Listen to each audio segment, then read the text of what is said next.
नमस्कार दोस्तों, मैं हूं डॉक्टर अर्पणा। स्वागत है आप सब लोगों का आपके अपने चैनल में। दोस्तों, इस चैनल में हम लोग बात करते हैं कि कैसे होम्योपैथी की दवाइयां हमें अलग अलग मेडिकल कंडीशंस में, अलग अलग बीमारियों में मदद कर सकती है।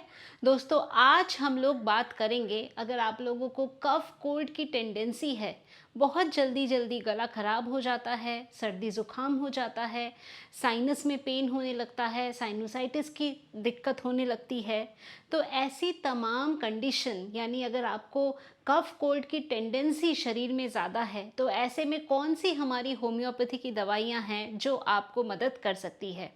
तो दोस्तों, अगर आप लोग मेरे चैनल में नए हैं तो वीडियो को देखने से पहले चैनल को सब्सक्राइब करके बेल बटन को अवश्य प्रेस कर दें, ताकि मैं जो भी यूज़फुल इन्फॉर्मेशन आप लोगों के साथ शेयर करती हूँ, आप उन्हें मिस नहीं करें। तो चलिए शुरू करते हैं आज का topic, cough cold tendency and the homeopathic medicines.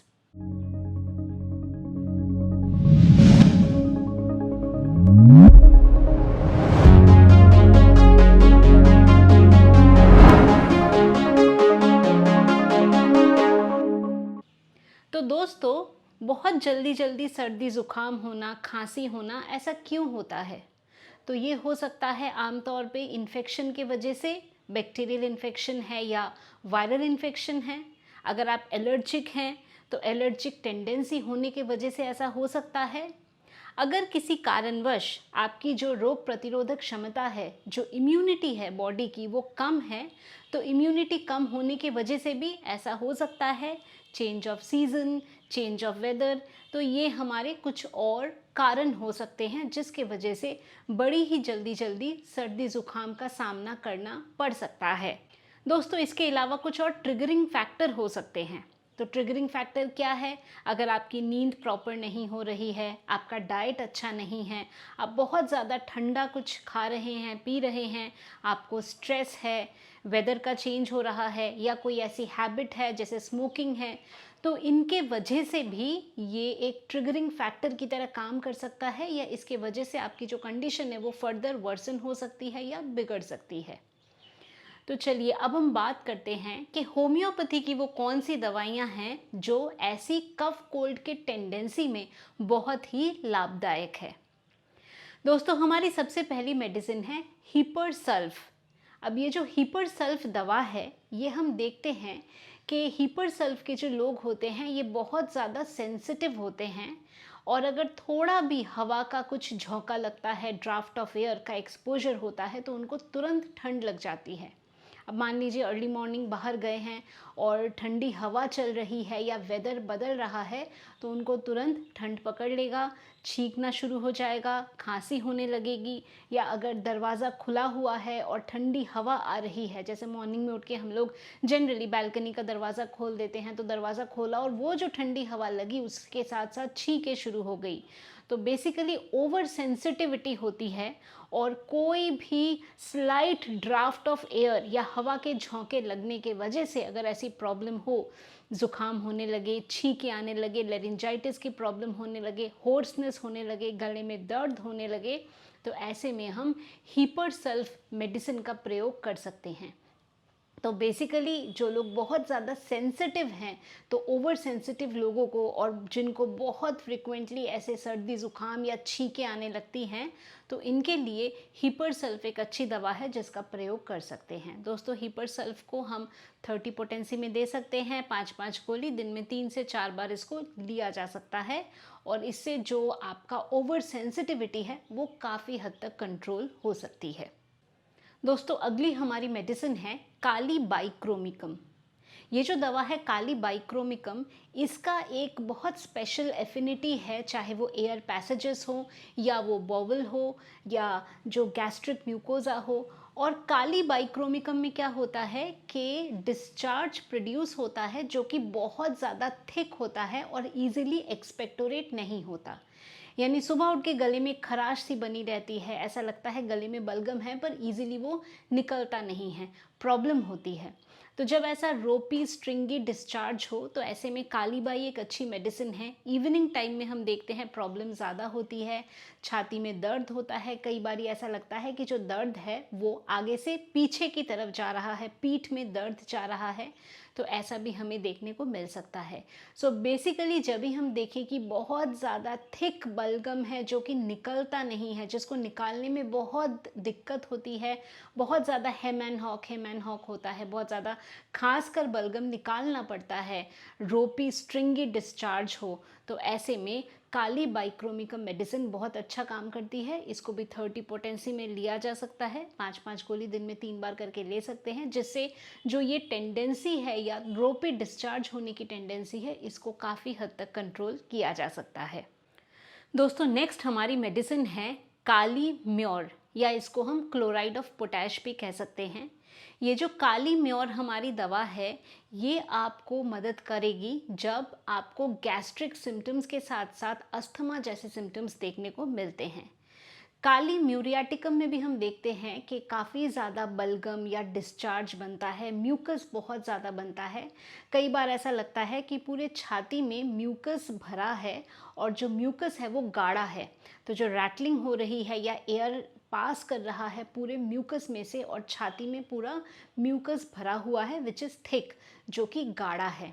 Inflammatory stages में ये बहुत अच्छा आपको मदद करती है। इसके साथ साथ अगर बॉडी में ग्लैंड्स की सूजन हो जाती है तो ग्लैंडुलर स्वेलिंग, और काली म्यूरियाटिकम में हम देखते हैं कि जो जीभ है, जीभ एकदम वाइटिश कलर का होता है, तो सफ़ेद कोटिंग अगर हो जाए जीभ में, तो ऐसे में काली म्यूरियाटिकम मेडिसिन हमें मदद कर सकती है। दोस्तों काली म्योर को 6x पोटेंसी में लिया जा सकता है। इसकी 4-4 टैबलेट दिन में 2 बार या 3 बार आवश्यकता अनुसार इसको रिपीट किया जा सकता है। दोस्तों जो हमारी अगली मेडिसिन है वो है कैलकेरिया कार्ब। तो हम लोग देख रहे हैं कि ये जो कैलकेरिया कार्ब मेडिसिन है, इसके पेशेंट्स कैसे होते हैं, जो दिखने में तो बहुत ज़्यादा गोल मोल से या फैटी से होते हैं, पर अंदर से बहुत ज़्यादा कमज़ोर होते हैं। मस्कुलर स्ट्रेंथ नहीं होता, बॉडी में पावर नहीं होती है, स्ट्रेंथ नहीं होती है। अगर छोटे बच्चों की बात करें तो कैसा होता है, उनको बहुत ज़्यादा पसीना सर में आता है, चौक मिट्टी ये सब खाने की आदत होती है, और वो इस वजह से क्योंकि बॉडी में डेफिशिएंसी है, पसीना ज़्यादा आना सर पे, पैरों पे, बहुत जल्दी जल्दी कफ एंड कोल्ड होना, बहुत फ्रिक्वेंटली सर्दी ज़ुकाम होना, ये कैलकेरिया कार्ब का एक बहुत बड़ा इंडिकेशन है। कैलकेरिया कार्ब में हम देखते हैं कि एक कांस्टेंट खांसी या एक कांस्टेंट गले में खराश सी बनी रहती है। जो तकलीफ़ है वो शाम को या रात को ज़्यादा बढ़ जाती है। अगर ऊपर चढ़ते हैं या सीढ़ियाँ चढ़ते हैं तो एकदम से खांसी आती है, सांस फूलने लगती है, तो डिस्निक फील होता है, डिस्निया फील होता है। सीढ़ियाँ चढ़ने से या ऊपर की तरफ जाने से ऐसे प्रॉब्लम ज़्यादा महसूस होती है। रात को तकलीफ़ ज़्यादा होती है, कई बारी पेशेंट उठ उठ के बैठ जाता है ताकि बेटर फील हो। हाथ पैर ज़्यादातर ठंडे रहते हैं और पैरों पे पसीना रहता है ठंडा ठंडा, तो ऐसे में कैलकेरिया कार्ब मेडिसिन हमें मदद कर सकती है। तो दोस्तों कैलकेरिया कार्ब को 30-100 दोनों में प्रयोग किया जा सकता है। सिम्टम के अनुसार इसको रिपीट करना है, 5-5 गोली दिन में 3 बार करके कुछ टाइम के लिए इसको दिया जा सकता है, जिससे कफ एंड कोल्ड की जो टेंडेंसी है इसको हम काफ़ी हद तक कंट्रोल कर सकते हैं। दोस्तों अगली हमारी मेडिसिन है साइलीशिया। साइलीशिया में हम देखते हैं इम्परफेक्ट एसिमिलेशन है, तो बॉडी में जो भी खाना खाया जा रहा है या न्यूट्रिशन है वो प्रॉपरली बॉडी को लगता नहीं है, तो जो एसिमिलेशन है बॉडी में वो कमज़ोर है, वो ठीक नहीं है। साइलीशिया जनरली सप्यूरेटिव स्टेजेस में दिया जाता है, तो अगर सप्यूरेशन हो रहा है, इन्फेक्शन हो गया या सुपर एडेड इन्फेक्शन हो रहा है और जहाँ पे पस वगैरह भर रहा है, तो ऐसे में साइलीशिया हम कंसिडर कर सकते हैं। साइलीशिया में बलगम के साथ साथ खून भी आ सकता है, हिमोप्टाइसिस हो सकता है, यानी कि ब्लड आना बलगम के साथ साथ, और सप्यूरेशन वगैरह हो रहा है, हील नहीं हो रहा है, ठंड लगी है बट वो कम्प्लीटली पेशेंट हील ही नहीं हो रहा है, रिकवरी नहीं हो रही है, वो जो प्रॉब्लम है वो बढ़ती जा रही है, प्रोलॉन्ग हो रही है, तो ऐसे में साइलीशिया मेडिसिन का प्रयोग किया जा सकता है। जैसे ही पेशेंट लेटता है तो बहुत ज़ोर से खांसी होती है और उठकर बैठना पड़ता है, सामने थोड़ा झुकने पे प्रॉब्लम बेटर फील होता है। कई बारी खांसी के साथ साथ छोटे छोटे वाइट दाने जैसे भी निकलते हैं, तो ऐसे में साइलीशिया मेडिसिन को हम दे सकते हैं। साइलीशिया को 30 पोटेंसी में दिया जा सकता है, 5-5 गोली दिन में 2 बार करके कुछ टाइम के लिए दे सकते हैं, जिससे जो लॉन्ग लास्टिंग केसेस हैं, जो ठीक नहीं हो रहे हैं या सर्दी ज़ुकाम ठीक नहीं हो रहा है, बहुत टाइम हो गया है, क्रॉनिक प्रॉब्लम हो गई है, तो ऐसे में साइलीशिया का कंसिडरेशन हो सकता है। दोस्तों, जो नेक्स्ट हमारी मेडिसिन है वो है पल्सटिला। पल्सटिला या विंड फ्लावर, ये दवा हम जब भी किसी को देते हैं तो हमें मेंटल सिम्टम्स पेशेंट के बहुत ध्यान में रखना होता है। माइल्ड, टिमिड, ईल्डिंग, ये ऐसे लोग होते हैं जो हमेशा किसी और पे निर्भर रहते हैं, अपना डिसीजन खुद नहीं ले पाते हैं और बहुत ज़्यादा कमज़ोर से होते हैं, इमोशनल होते हैं, बात बात में इनको रोना आ जाता है। इस मेडिसिन को हम विंड फ्लावर भी बोलते हैं और मैंने जैसा आप लोगों को बताया है कि जो फ्लावर है या जो फूल है वो हवा जिस तरफ है उसी तरफ अपना रुख बदल लेता है। तो ये पेशेंट भी ऐसे ही कमज़ोर होते हैं, ईल्डिंग होते हैं। कई बारी जो वो चीज़ नहीं भी चाहते हैं वो भी वो करते हैं ताकि दूसरों को बुरा नहीं लगे, या उनमें इतनी पावर नहीं होती कि उस चीज़ के अगेंस्ट वो खड़े हो सके।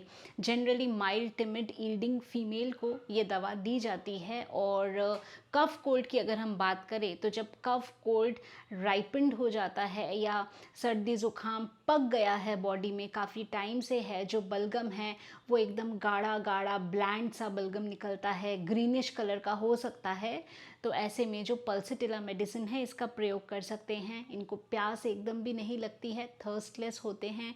इनकी भी जो तकलीफ़ है, जो प्रॉब्लम है वो लेटने से ज़्यादा होती है।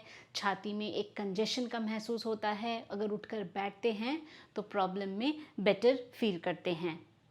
घबराहट होना, एंग्जाइटी होना, लेफ़्ट साइड यानी बाईं तरफ करवट लेकर लेट नहीं पाते हैं। बाईं तरफ अगर करवट लेकर लेटते हैं तो ऐसा लगता है कि दिल की धड़कन तेज़ हो गई, पैल्पिटेशंस हो गए हैं, एंग्जाइटी हो रही है, घबराहट हो रही है, ऐसी तमाम प्रॉब्लम होने लगती है। एक घुटन का महसूस होता है, तो एक स्मॉदरिंग फीलिंग या अस्थमा में ऐसी प्रॉब्लम हमें देखने को मिलती है, तो ऐसे कंडीशन में पल्सटिला मेडिसिन आपको मदद कर सकती है। तो दोस्तों, पल्सटिला को भी 30 या 200 पेशेंट के सिम्टम्स के ऊपर निर्भर करके इसको दिया जा सकता है। हम और हायर पोटेंसीज़ में भी इसमें जाते हैं। तो बेसिकली जो हमें पेशेंट की एक मेंटल पिक्चर मिलती है या जो मेंटल सिम्टम्स मिलते हैं, उस हिसाब से हम जो दवाई की पोटेंसी है उसको हम सिलेक्ट कर सकते हैं। तो दोस्तों, ये थी हमारी कुछ दवाइयाँ होम्योपैथी की जो बहुत ही लाभदायक है, जिनको बार बार सर्दी ज़ुकाम होता है, कफ की टेंडेंसी शरीर में बनी हुई है, इसको कंट्रोल करने में या इसको ठीक करने में ये दवाइयाँ मदद कर सकती है। तो दोस्तों, मैं उम्मीद करती हूँ कि अभी जो इन्फॉर्मेशन मैंने आप लोगों के साथ शेयर किया, कफ कोल्ड की टेंडेंसी और होम्योपैथी की दवाइयों के बारे में, आपने इसको पसंद किया है तो वीडियो को लाइक करना, शेयर करना, कमेंट करना एंड चैनल को सब्सक्राइब करना बिल्कुल भी नहीं भूलें, ताकि आप ऐसी ही इंफॉर्मेटिव वीडियोस हमेशा पाते रहें। अगर आप चाहते हैं मेरे से अपॉइंटमेंट बुक करना, चाहे मेरे वेबसाइट drarpana.com पे, वहाँ बड़े ही आसानी से आप अपना अपॉइंटमेंट खुद बुक कर सकते हैं। अगर आप चाहें तो मेरे ऑफिस के नंबर पे व्हाट्सएप के माध्यम से मैसेज भी भेज सकते हैं, वहाँ पे भी आप लोगों को अपॉइंटमेंट की सारी डिटेल्स मिल जाएगी। ऐसी ही और भी बहुत सारी डिटेल्स हैं जो डिस्क्रिप्शन बॉक्स में हैं, आप उन्हें अवश्य देख लें। तो दोस्तों, आज के लिए बस इतना ही। खुश रहिए, मुस्कुराते रहिए, स्वस्थ रहिए। Thanks for watching.